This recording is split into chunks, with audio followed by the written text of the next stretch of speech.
നാണിയോട് ഞാൻ പറഞ്ഞിട്ടുണ്ട്, പൂമൂത്ത ആണുങ്ങൾ ഇരിക്കുമ്പോ അവിടെ കയറി തുടക്കരുതെന്ന്. അങ്ങനെ നോക്കി അവിടെ അടിയും തുടങ്ങി നടക്കില്ല.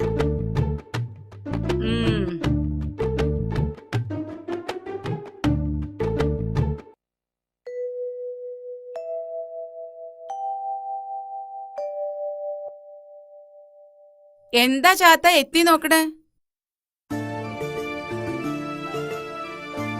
ഇങ്ങോട്ട് കേറി വരൂ.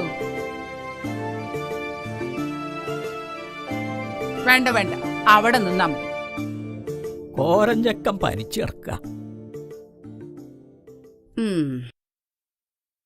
പാടത്ത് അടിയം പണിതോളാം. ഒവ്വേ 19 വയസ്സായ ആളാ, പണിയാൻ വന്നിരിക്കണു. വയസ്സൊന്നും തമ്പ്രാട്ടി നോക്കണ്ട, ആടിയനൊരു കുഴപ്പമില്ല. എന്നാ പാടത്തേക്ക് ചെല്ലുക. എന്താ അങ്ങനെ കടന്ന് പരുങ്ങണത്? കോരഞ്ചക്കനെ വൈദ്യരെടുത്ത് കാണിക്കണമെന്നാ എല്ലാരും പറയണത്. തീരെ വൈ. ഇതിനൊക്കെ ചുക്കും കുരുമുളകിട്ട് കഷായം വെച്ച് തിളപ്പിച്ച് കുടിക്കല്ലാതെ വൈദ്യരെ കാണിക്ക. അതൊക്കെ ചെയ്തു, എന്നിട്ടും ഭേദമില്ല. കുറച്ച് കായ് ഇട്ടിരുന്നെങ്കിൽ. ഇവിടെ അങ്ങനെ പണം പെട്ടിയിലാക്കി അടച്ചു വെച്ചിരിക്കുന്ന പൊതുവേ ധാരണ. ചലക്കേണ്ട നടക്കട പണിക്ക്. മാറി നിക്ക അങ്ങട്. പ്രസിഡന്റേ വരിക. പ്രസിഡന്റ് വരിക, ഇരിക്കുക.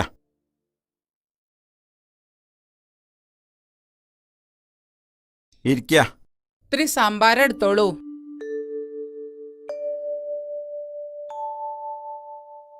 ശ്രീകോവിലിന്റെ പുനരുദ്ധാരണം നടക്കുകയാണല്ലോ, അതിന്റെ ഒരു ഓട്ടത്തിലാണ് ഞാൻ.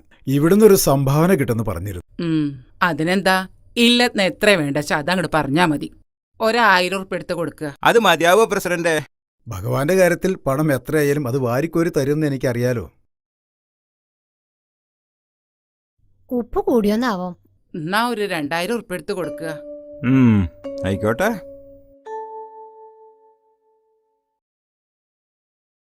ദാനം സന്തോഷമായി തന്നെ സ്വീകരിക്കണമെന്നാണല്ലോ പ്രമാണം. എന്താ ഇവിടെ വായും പൊളിച്ച് നിൽക്കണോ? കോരഞ്ചക്കം പനിച്ചു കിടക്കുക. മനുഷ്യന്റെ കാര്യത്തിനേക്കാൾ കൂടുതൽ ദൈവത്തിന്റെ കാര്യത്തിലാണ് ഇവിടെ പ്രാധാന്യം. അല്ല മാഷേ, അമ്പലത്തിലേക്കൊന്നും കാണാനില്ലല്ലോ, തിരക്കാവുമല്ലേ? എനിക്ക് തിരക്ക് മനുഷ്യന്റെ കാര്യത്തിലാ.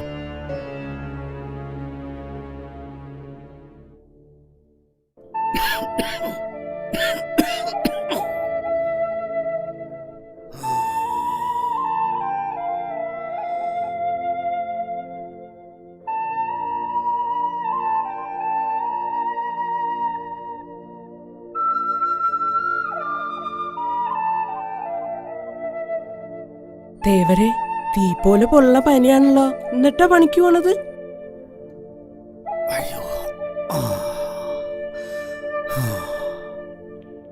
ചായ അടിച്ചോളി.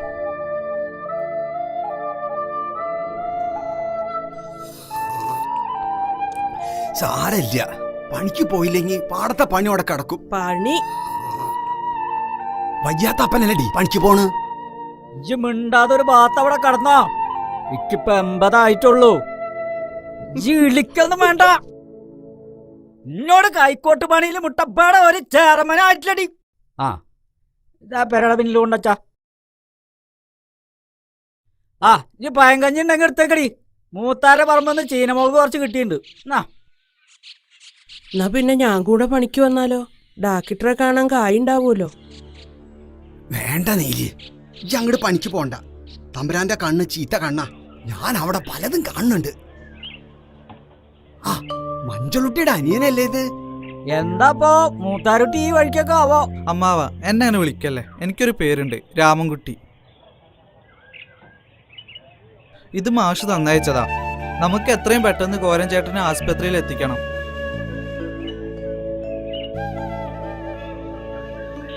കുട്ടിയെ, ഇക്ക് പണിക്ക് പോവാൻ നേരായി. അമ്മാവ, ഇത്രയും കാലം നിങ്ങൾ തമ്പ്രാക്കന്മാർക്ക് വേണ്ടി അധ്വാനിച്ചു.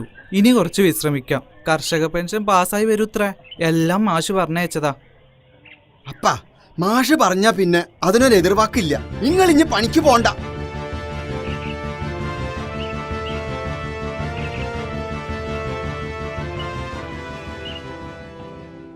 സഖാക്കളെ, ഞാൻ ദിവാകരൻ.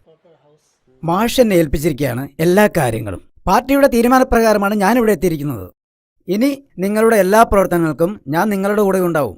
കോളനിയിൽ ഒരാഴ്ചയായി പട്ടിണിയിലാ പലരും. കൂലി പോരാന്ന് പറഞ്ഞപ്പോ പണി നിർത്തിക്കൊള്ളാനാ തമ്പുരാൻ പറഞ്ഞത്.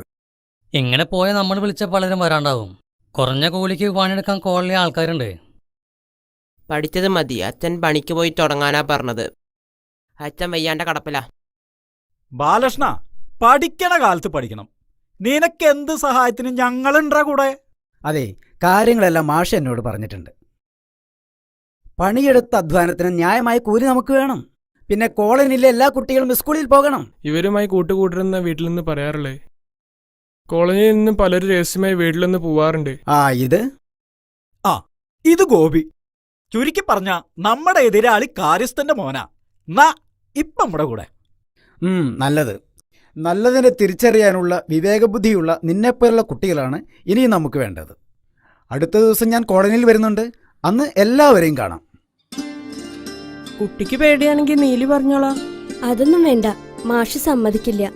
ഞങ്ങൾ തമ്മിൽ വയസ്സിന്റെ കാര്യത്തിൽ ഒരുപാട് ഡിഫറൻസ് ഉണ്ട്. അതെന്താ? നീൽ ചേച്ചി എന്നേക്കാൾ ഒരുപാട് പ്രായം കൂടുതലാണ്. മാഷ്ക്ക് കുട്ടിയെ ഇഷ്ടാണെന്ന് എന്റെ ഭർത്താവിനോട് പറയണത് ഞാൻ കേട്ടിരിക്കണ്. അങ്ങനെയാണെങ്കിൽ എനിക്കൊരാഗ്രഹം കൂടി ഉണ്ട്. എന്താ? ഏതെങ്കിലും ഒരു ഭഗവതിയുടെ മുന്നിൽ വെച്ചായിരിക്കണം എന്റെ കഴുത്തിൽ മാലയിടുന്നത്. അത് നടന്നു തന്നെ. ഞങ്ങളുടെ പാർട്ടിയും കൊടിയായിട്ട് നടക്കണ ആളാ ദൈവത്തിന്റെ മുന്നിലേക്ക് വരുന്നത്. അമ്പലം എന്താ ദൈവം എന്താന്നറിയാത്ത ആളോടാ. വേണ്ട, എന്നാ പിന്നെ എനിക്കും വാശിയാ.